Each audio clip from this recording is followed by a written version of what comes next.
राजा मांधाता और देवशयनी एकादशी की कथा। पौराणिक कथा के अनुसार प्राचीन काल में सूर्यवंश में राजा मांधाता नाम के एक प्रतापी और धर्मात्मा राजा हुए। वे सत्यवादी, पुण्यात्मा और अपनी प्रजा का पुत्रवत पालन करने वाले शासक थे। उनकी प्रजा भी सुखी और समृद्ध थी। एक बार राजा मांधाता के राज्य में भयंकर अकाल पड़ा। लगातार 3 वर्षों तक वर्षा नहीं हुई। नदियां, तालाब और कुएं सूख गए, खेत बंजर हो गए और अन्न की भारी कमी हो गई। प्रजा भूख और प्यास से त्राही त्राही करने लगी। राजा अपनी प्रजा की यह दुर्दशा देखकर बहुत दुखी हुए। उन्होंने अपनी प्रजा को बचाने के लिए कई उपाय किए, लेकिन कोई लाभ नहीं हुआ। अपनी प्रजा को इस कष्ट से मुक्ति दिलाने के लिए राजा मांधाता ने घोर तपस्या करने का निर्णय लिया। वे अपनी समस्या का समाधान खोजने के लिए वन की ओर निकल पड़े। घूमते घूमते वे अंततः ब्रह्मपुत्र के परम तेजस्वी पुत्र अंगिरा ऋषि के आश्रम में पहुंचे। राजा ने अंगिरा ऋषि को प्रणाम किया और उनसे अपनी समस्या बताई।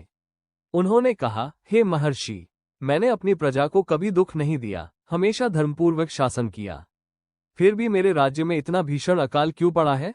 कृपया मुझे इस समस्या का समाधान बताएं, जिससे मेरी प्रजा के कष्ट दूर हो। अंगिरा ऋषि ने राजा की बात ध्यान से सुनी और अपनी दिव्य दृष्टि से सब कुछ जान लिया। उन्होंने राजा से कहा, हे राजन, ये सत्य है कि आप एक धर्मात्मा राजा हैं, लेकिन आपके पूर्वजन्म में किए गए किसी पाप कर्म के कारण आपके राज्य में यह अकाल पड़ा है।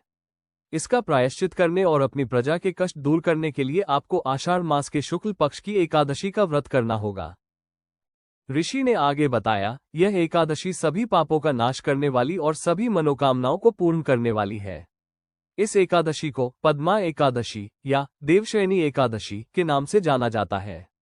इस दिन भगवान विष्णु 4 माह के लिए योग निद्रा में चले जाते हैं।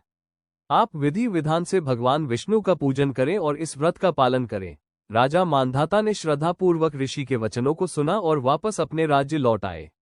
उन्होंने अपनी प्रजा के साथ मिलकर आषाढ़ मास के शुक्ल पक्ष की एकादशी को पूरे विधि विधान से भगवान विष्णु का व्रत रखा।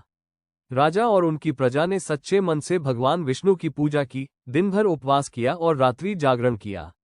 व्रत के प्रभाव से भगवान विष्णु प्रसन्न हुए। जैसे ही एकादशी का व्रत पूर्ण हुआ, राज्य में मूसलाधार वर्षा हुई।